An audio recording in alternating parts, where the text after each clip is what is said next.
Hey, what's up, everybody? It's BDF44. So before I go to sleep tonight, I was watching the sit down that AD and LeBron James had with Rachel Nichols, and it was going really, really well. They were sitting there vibing off one another, and everybody was sitting there. It was great. Everybody's happy. Championships, good questions are being asked, just flowing very well as always. Rachel Nichols is one of the best, right? Then she asked AD the GOAT question, and he answered it as best he could without fronting and without, as some would say, dick riding. You know what I mean? He kept a good balance in his answer while not fronting or being untrue to himself. And quite honestly, I think I respected him how he answered it. And he essentially said, you got to bring facts to the table when you talking about that. But he's made a case for himself, and I grew up on MJ. I'm from Chicago. What are you asking a childhood Chicagoan about the GOAT conversation on championship night when he's sitting next to the other guy in the GOAT conversation who happens to be his teammate, who happens to be his friend? It's like, what are we doing? Like, what are we really trying to accomplish here? I understand it's ESPN. You want to give them the shock value. You've pumped up this narrative on every one of your platforms for literally 17 years. So I understand it's the most important thing, and it's so juicy. You can't miss it, right? It's a question you can ask AD in front of LeBron and see him squirm. It's just, I understand that has always been how the media has thought in terms of trying to get people's attention and get us to talking, because I'm talking right now about it. But I'm talking about it because I don't like it. I'm talking about it because it made me feel uncomfortable. I'm talking about it because I felt like it was cruel to put Anthony and LeBron in that situation. And it was divisive. And we can take the word divisive and go all different kinds of ways when we want to, if we really want to. But I'd rather not. I'll just hint at it, if I will. You know what I'm saying? It just don't sit right. In this year, no less, under these circumstances, no less. At the end of the bubble, when everybody's celebrating and you do that, you ask them that? Look, I don't have any problems with Rachel Nichols. I think she did her job. And like I said, the interview was flowing well. And for all I know, behind the scenes, she probably did not like asking that question at all. But the reality is, it just brought bad vibes to a really, really good vibing situation. And I am tired of this form of media. Some of my very favorite media heads, who are really, really intelligent people, have been dumbed down by the desire to garner attention with shock value and just really intellectual bullying, if you really want to talk about it. Bullying people, belittling their accomplishments, or heaping ridiculous amounts of praise on them only to tear them down when they don't live up to the lofty expectations placed upon them. The narratives that they create, the mess that they stir up, have real consequences for these players and these organizations. They are disruptive. And the thing that bothers me is, as I said, a lot of these people that they have doing their bidding are talented in areas that wouldn't require you to do that to get the attention. They don't have to ask uncomfortable questions to get people to pay attention. It's a championship celebration interview. We're watching. It's two of the greatest players of all time together playing for one of the greatest, if not the greatest, sports organization in the world. We're watching. You don't have to do that.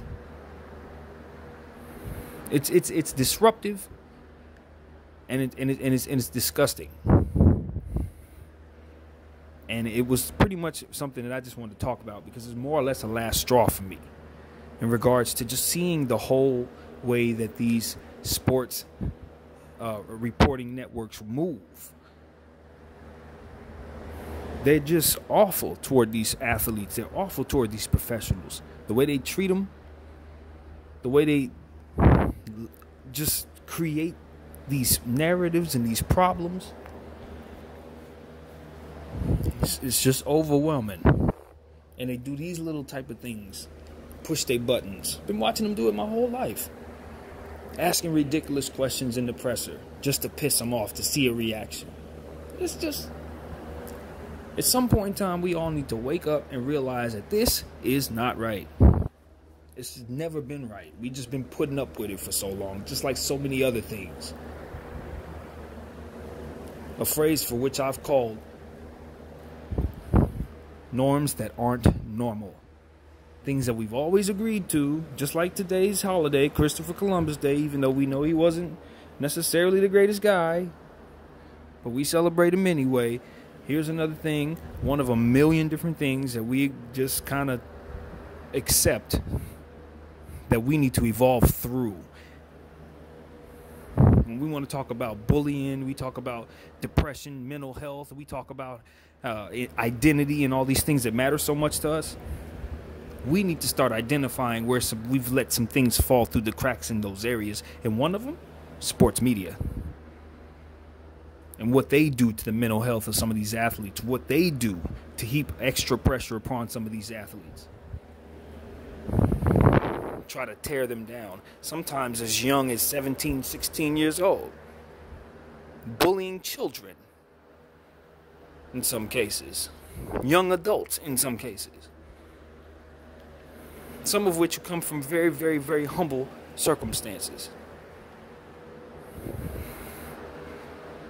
I don't know. We talk about lives mattering and things like that. It's time to start looking at some stuff. Let's take a look at some things. That's all I'm saying. I suggest we look at some things. Since we have a newfound understanding and sensitivity for our brains and how we treat one another. Let's start really digging in. And that's just one area I'd like to see us pay attention to. And how we treat our athletes, our entertainers, and anybody else. You know?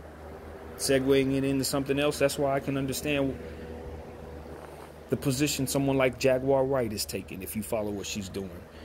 I don't agree with everything she does, nor do I agree necessarily in the spirit from which she moves. But I understand that she is necessary, because there is some things going on within these industries, music and sports and things like that aren't right.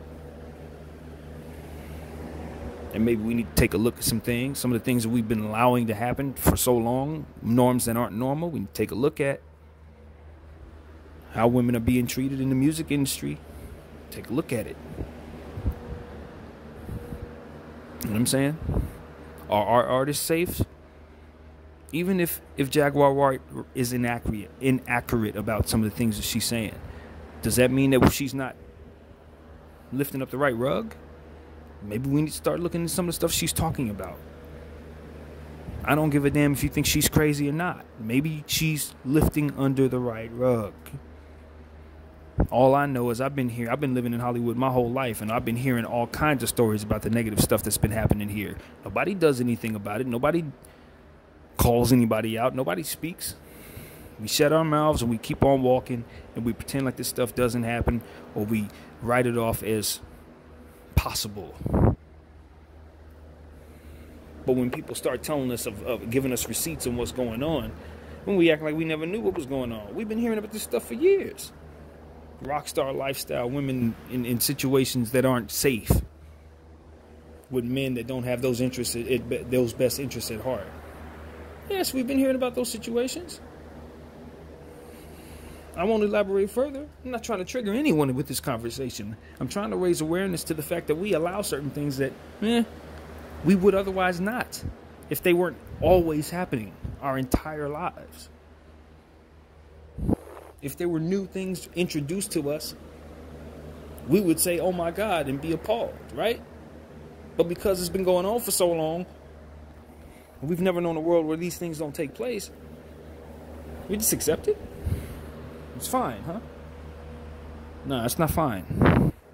We just need to start waking up and identifying some of these things. Start looking at some of the stuff that we've always allowed and seeing that we are evolving. There's nothing wrong with it.